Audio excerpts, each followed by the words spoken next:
আমি আপনাদের 5ই অগাস্ট থেকে হুঁশিয়ারি করে আসছি যে প্রতি বিপ্লবীরা কিন্তু বসে নেই এবং বাংলাদেশে প্রকৃতপক্ষে 5ই অগাস্টে যে সরকার অধিষ্ঠিত হয়েছে, ডক্টর ইউনূসকে শাহাবুদ্দিন চুপ্পুর প্রধান উপদেষ্টা বানিয়ে যেটা সূত্রপাত হলো, সেটা কিন্তু মূলত বিপ্লবকে বিপথে পরিচালিত করার একটা সূক্ষ্ম চাল হিসাবে আপনাদের বুঝতে হবে।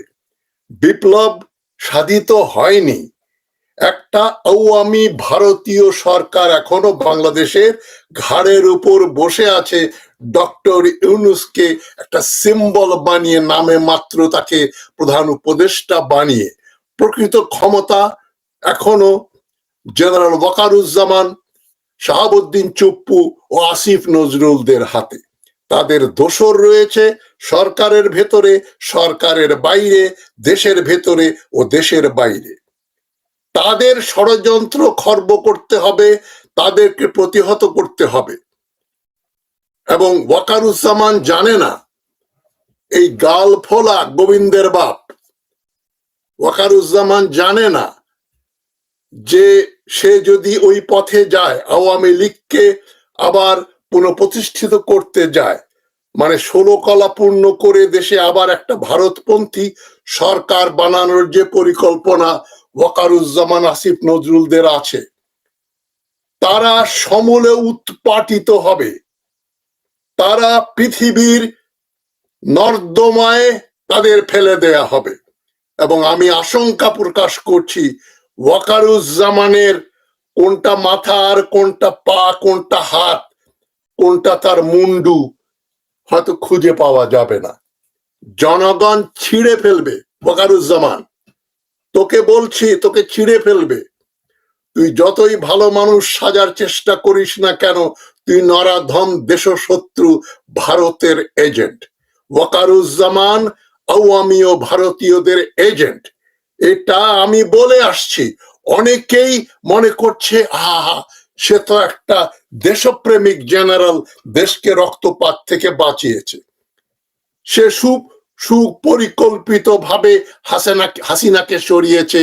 সে সুপরিকল্পিত ভাবে এই দেশটাকে ভারতের হাতে আবার তুলে দেওয়ার প্রতিজ্ঞা করে সেই দিকেই এগোচ্ছে। আমি আপনাদের প্রথমেই, অনেকে হয়তো এটা পড়েছেন, জানেন, তবু আমি দেখাচ্ছি হাসনাত আব্দুল্লাহর একটা ফেসবুক পোস্ট। আমি জিনিসটা পড়ে শোনাচ্ছি। সমন্বয়ক হাসনাত আব্দুল্লাহ খুব সাহসের পরিচয় দিয়েছে, আমি তাকে অভিনন্দন জানাই, আমি তার জন্য গর্বিত। হাসনাত আব্দুল্লাহ লিখছেন,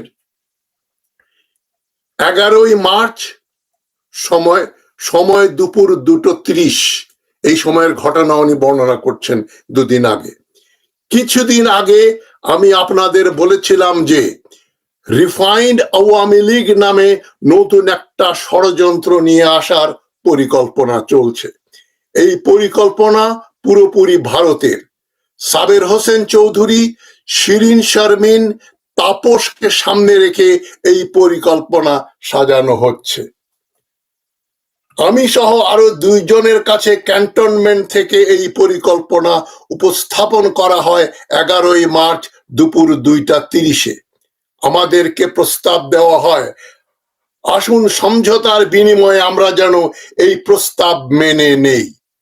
আমাদেরকে বলা হয় ইতোমধ্যেই একাধিক রাজনৈতিক দলকেও এই প্রস্তাব দেয়া হয়েছে। তারা শর্ত সাপেক্ষে আওয়ামী লীগ পুনর্বাসনে রাজি হয়েছে। তার মানে বিএনপির একটা অংশ, জাতীয় পার্টি এবং জামাতে ইসলামের এক অংশ, এটা ধরে নেওয়া যায়। একটি বিরোধী দল থাকার চেয়ে একটি দুর্বল আওয়ামী লীগ সহ একাধিক বিরোধী দল থাকা নাকি ভালো। কে বললো এ কথা? পৃথিবীর বড় বড় গণতন্ত্রে 2টো দল থাকে। আমেরিকা বলেন, কানাডা বলেন, ব্রিটেন বলেন, অস্ট্রেলিয়া বলেন, সর্বত্রই 2টো প্রধান দল থাকে, ছোট ছোট অনেক বিরোধী দল থাকে। ওয়াকারুজ্জামান কি রাজনীতি শেখাতে চান? রাষ্ট্রবিজ্ঞান শেখাতে চায়? ওকে আমরা ফেলে দেব, ওকে আমরা ফেলে দেব। তারপরে হাসনাত আব্দুল্লাহ বলছেন আমাদেরকে আরো বলা হয় রিফাইন্ড আওয়ামী লীগ যাদের দিয়ে করা হবে তারা এপ্রিল মে থেকে শেখ পরিবারের অপরাধ স্বীকার করবে, হাসিনাকে অস্বীকার করবে এবং তারা বঙ্গবন্ধু আওয়ামী লীগ করবে এমন প্রতিশ্রুতি দিয়ে জনগণের সামনে হাজির হবে। আমাদেরকে এই প্রস্তাব দেওয়া হলে আমরা তৎক্ষণাৎ এর বিরোধিতা করি এবং জানাই যে আওয়ামী লীগের পুনর্বাসনের পরিকল্পনা বাদ দিয়ে আওয়ামী লীগের বিচার নিয়ে কাজ করতে হবে। খুব সুন্দর বলেছে। এর উত্তরে আমাদের বলা হয় আওয়ামী লীগকে ফিরতে কোনো ধরনের বাধা দিলে দেশে যে সংকট সৃষ্টি হবে তার দায়ভার আমাদের নিতে হবে এবং Awami League must come back. কি ধৃষ্টতা! Awami League must come back. আলোচনার এক পর্যায়ে বলি যে যেই দল এখনো ক্ষমা চায়নি, অপরাধ স্বীকার করে নাই, সেই দলকে আপনারা কিভাবে ক্ষমা করে দিবেন? অপর পক্ষ থেকে রেগে গিয়ে উত্তর আসে, you people know nothing, you lack wisdom and experience, we are in this service for at least 40 years। তোমার বয়সের অনেক বড়, তো তোমার বয়সের থেকে বেশি, তাছাড়া আওয়ামী লীগ ছাড়া ইনক্লুসিভ ইলেকশন হবে না। উত্তরে বলি আওয়ামী লীগের সাথে কোনো ইনক্লুসিভিটি হতে পারে না। আওয়ামী লীগকে ফেরাতে হলে আমাদের লাশের উপর দিয়ে ফেরাতে হবে। আওয়ামী লীগ ফেরানোর চেষ্টা করা হলে যে সংকট তৈরি হবে তার দায়ভার আপনাদের নিতে হবে। পরে মিটিং অসমাপ্ত রেখেই আমাদের চলে আসতে হয়। জুলাই আন্দোলনের সময়ও আমাদের দিয়ে অনেক কিছু করানোর চেষ্টা করা হয়েছে। কখনো এজেন্সি, কখনো বা ক্যান্টনমেন্ট থেকে নানা ধরনের প্রেসক্রিপশন গ্রহণ করতে চাপ দেয়া হয়েছে। আমরা ওসব চাপে নতি স্বীকার না করে আপনাদের তথা জনগণের উপরেই আস্থা রেখেছি। আপনাদের সাথে নিয়েই হাসিনার চূড়ান্ত পতন ঘটিয়েছি। আজকেও ক্যান্টনমেন্টের চাপকে অস্বীকার করে আমি আবারও আপনাদের উপরই ভরসা রাখতে চাই। এই পোস্ট দেওয়ার পরে আমার কি হবে আমি জানি না। নানামুখী প্রেসারে আমাকে হয়তো পড়তে হবে, হয়তো বিপদেও পড়তে হতে পারে, কিন্তু আওয়ামী লীগ নিষিদ্ধের প্রশ্নে কোনো ধরনের আপোষ করার সুযোগ নাই। জুলাইয়ের দিনগুলোতে জনগণের স্রোতে ক্যান্টনমেন্টাল এজেন্সির সকল প্রেসক্রিপশন আমরা উড়িয়ে দিয়েছিলাম। আজ আবারও যদি আপনাদের সমর্থন পাই, রাজপথে আপনাদের পাশে পাই, তবে আবারও এই আওয়ামী লীগ পুনর্বাসনের ভারতীয় ষড়যন্ত্র আমরা উড়িয়ে দিতে পারবো। অবশ্যই আসুন সকল যদি কিন্তু পাশে রেখে আওয়ামী লীগের বিরুদ্ধে আমরা ঐক্যবদ্ধ হই। আওয়ামী লীগ রাজনীতি করতে পারলে জুলাই ব্যর্থ হয়ে যাবে। আমাদের শরীরে এক বিন্দু রক্ত থাকা পর্যন্ত আমাদের শহীদদের রক্ত আমরা বৃথা হতে দেব না। 5ই আগস্টের পরে বাংলাদেশের আওয়ামী লীগের কামব্যাকের আর কোনো সুযোগ নাই, বরং আওয়ামী লীগকে অবশ্যই নিষিদ্ধ করতে হবে। খুবই সুন্দর বয়ান, অতি সাহসী, অতি বুদ্ধিমত্তার পরিচয় দিয়েছেন হাসনাত আব্দুল্লাহ। আমি তাকে ধন্যবাদ দিয়ে শেষ করতে পারবো না। তবে হাসনাত আব্দুল্লাহ তার দায়িত্ব, দেশপ্রেম এগুলো মনে রেখে এই কথাগুলো লিখেছেন। হাসনাত আব্দুল্লাহ এখানে কোনো হিরো হবার চেষ্টা করছেন না। আমরা জানি হাসনাত আব্দুল্লাহ যেটা বলেছে তার সমূহ বিপদের আশঙ্কা রয়েছে। বিপদকে তোয়াক্কা না করে হাসনাত আব্দুল্লাহ যে সাহস দেখিয়েছে, তোমরা যাদের 40-এর নিচে বয়স, তোমরা কি বসে থাকবে?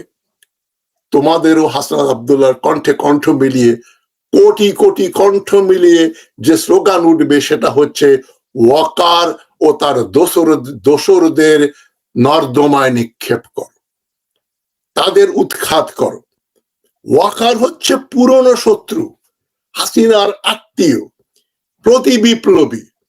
সে 3রা আগস্ট পর্যন্ত গুলি করে মানুষ হত্যা করেছে।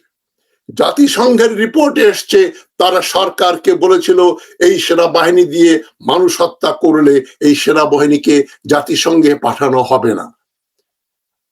ওয়াকার সেই ভয়ে 3রা আগস্ট যখন দেখলো হাসিনার পতন অবশ্যম্ভাবী, তখন সে নতুন কথা বলা শুরু করলো। ভারতের সঙ্গে যোগাযোগ করে হাসিনাকে পাঠিয়ে দেবার ব্যবস্থা করলো। হাসিনাকে 45 মিনিটের নোটিশে পাঠানো হয়নি।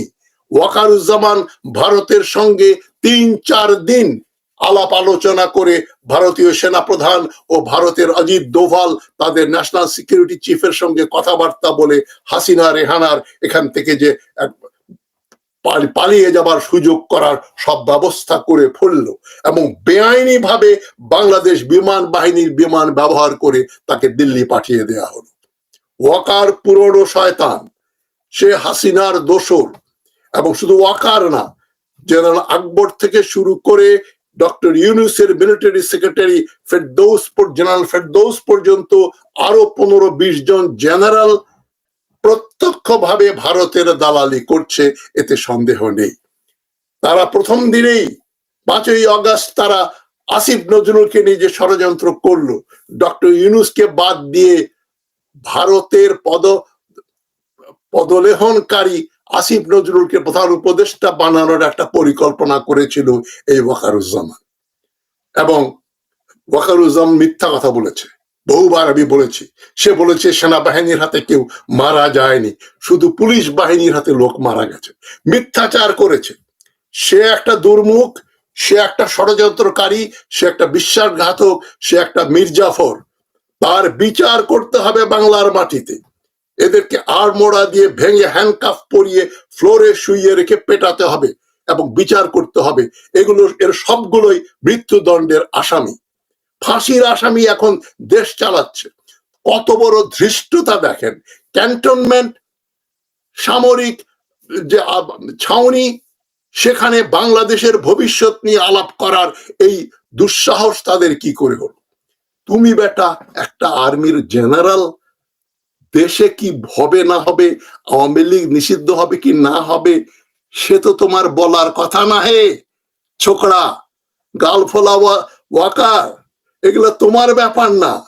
এসব কথা যদি বলো, তোমাকে জনগণ থাপ্পড় মেরে ফেলে দেবে। তুমি জনশক্তিকে তুমি তুচ্ছ-তাচ্ছিল্য করেছো। তুমি মনে করছো এক মির্জা ফখরুল, আমির খসরু মাহমুদ চৌধুরী আর জামাতের শফিকুর রহমান আর ওই যে খুনি এরশাদের সেই ভাই জিএম কাদের মিলে তোমরা দেশ চালাবে আর দেশবাসী আঙ্গুল চুষবে? তা হবে না, সেটা হবে না, হতে পারে না। তুমি তো জনবিদ্রোহ দেখোনি। কয়েক কোটি লোক ক্যান্টনমেন্ট ঘেরাও করে তোমাকে হিড় করে টেনে নিয়ে আসবে জাহাঙ্গীর গেটের সামনে দিয়ে। তারপরে তোমাকে পাওয়া যাবে না। তুমি এবং জেনারেল আকবর সহ বড় বড় পেট মোটা জেনারেল, হাজার হাজার কোটি টাকা যারা চুরি করেছো, তোমাদের দেহের অংশ পাওয়া যাবে না। তোমাদের আত্মীয় স্বজনরা তোমাদের দফন করতে যে লাশ পাবে না, খুঁজে পাবে না। তোমরা ছিন্ন বিচ্ছিন্ন হয়ে যাবে। এটা বুঝতে পারছো? বুঝতে না পারলে আমার কাছে শোনো, এখনই পদত্যাগ করো, নইলে তোমাকে আমরা ঘাড় ধরে হিড় করে টেনে নিয়ে আসব। এই দুর্বল ডক্টর ইউনূস তোমাদের বাঁচাতে পারবেন না। ইউনূস সাহেব এখন আবল তাবল বলছেন আওয়ামী লীগ নিষিদ্ধ করার কোনো পরিকল্পনা নাই। তাই নাকি? আপনার পরিকল্পনা নাই, কিন্তু আমাদের আছে, জনগণের আছে, ছাত্র জনতার আছে। ডক্টর ইউনূস, আপনি ভুলে যাবেন না, আপনি একজন নির্লজ্জ ব্যক্তির মতো শাহাবুদ্দিন চুপ্পুর প্রধান উপদেষ্টা হয়েছেন। আপনি শাহাবুদ্দিন চুপ্পুর এমপ্লয়ি। শাহাবুদ্দিন চুপ্পু কাগজে কলমে অফিসিয়ালি আপনার বস। আপনার লজ্জা লাগে না? আপনি বলেছিলেন এই বুড়ো বয়সে আমি আর কোনো বদনাম নিয়ে যেন না যাই।